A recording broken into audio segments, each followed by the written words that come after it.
Story with Binaca. सुनिए कहानी Binaca की जुबानी। तो लीजिए, हाजिर है करवा चौथ की पौराणिक व्रत कथा।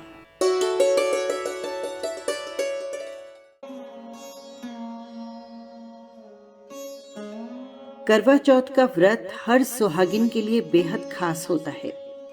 इस दिन वो निर्जला व्रत रखकर पति की लंबी आयु की कामना करती है। करवा चौथ की पूजा जिस तरह से महत्वपूर्ण होती है, ठीक उसी तरह से इसकी कथा का भी महत्व है।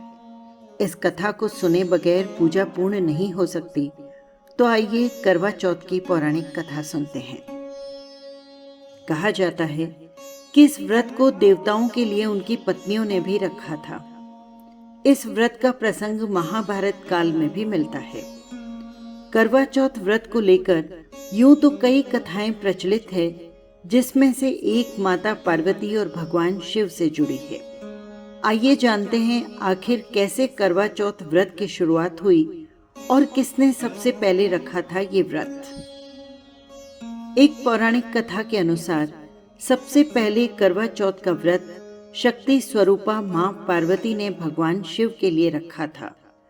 इस व्रत से उन्हें अखंड सौभाग्य की प्राप्ति हुई।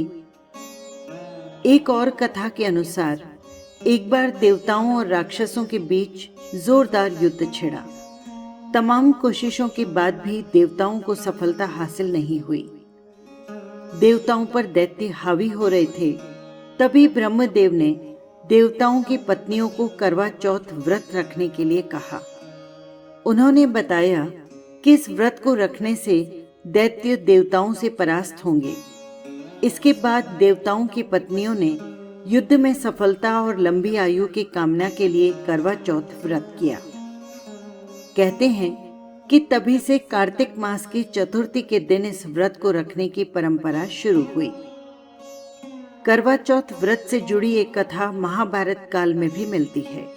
कथा के अनुसार एक बार अर्जुन नीलगिरी पर्वत पर तपस्या करने गए थे। उसी दौरान पांडवों पर कई तरह के संकट आ गए। तब द्रौपदी ने श्री कृष्ण से पांडवों के संकट से बचने का उपाय पूछा।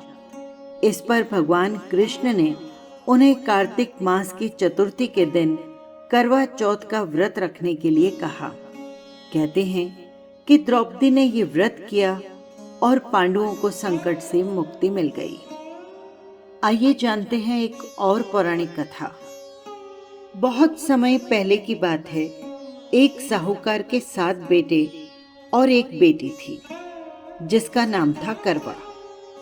सभी 7 भाई अपनी बहन से बहुत प्यार करते थे, यहाँ तक कि वे पहले उसे खाना खिलाते और बाद में स्वयं खाते।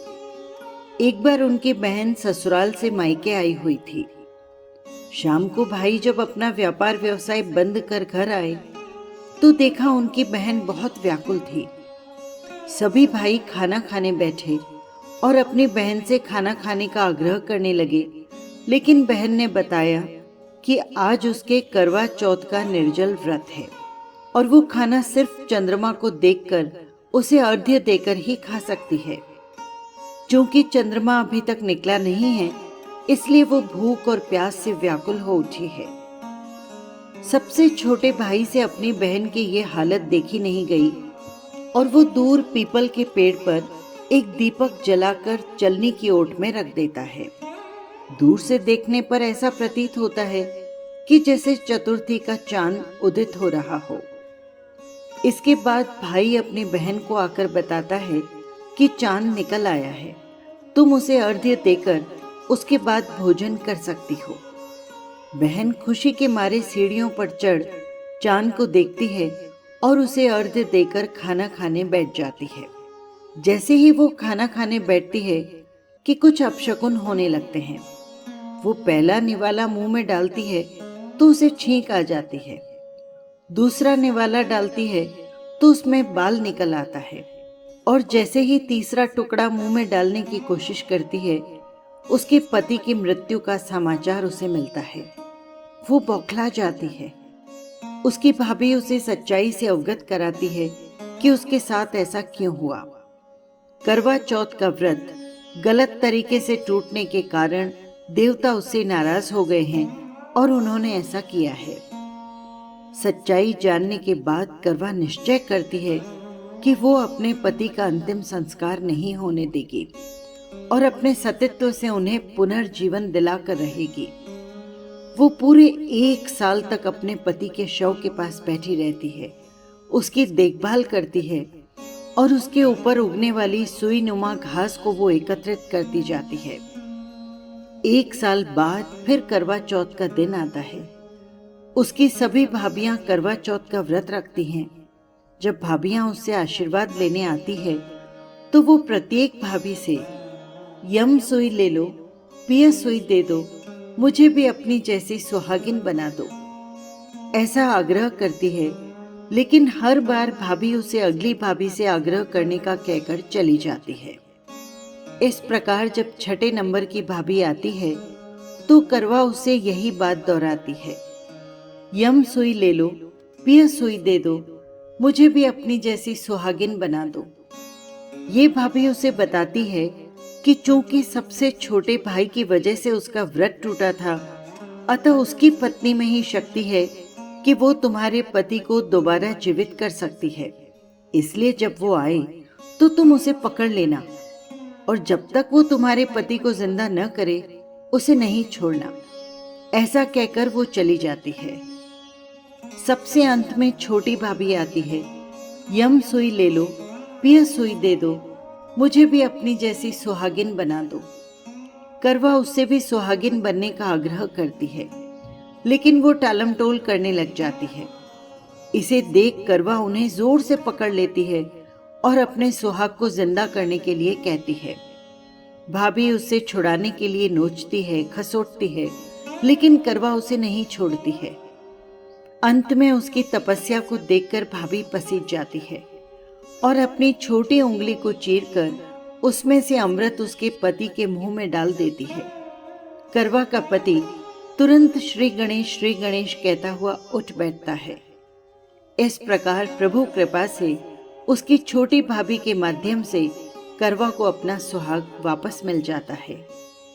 हे श्री गणेश माँ गौरी, जिस प्रकार करवा को चिर सुहागिन का वरदान आपसे मिला है, वैसा ही सब सुहागिनों को मिले। इति कथा संपन्न।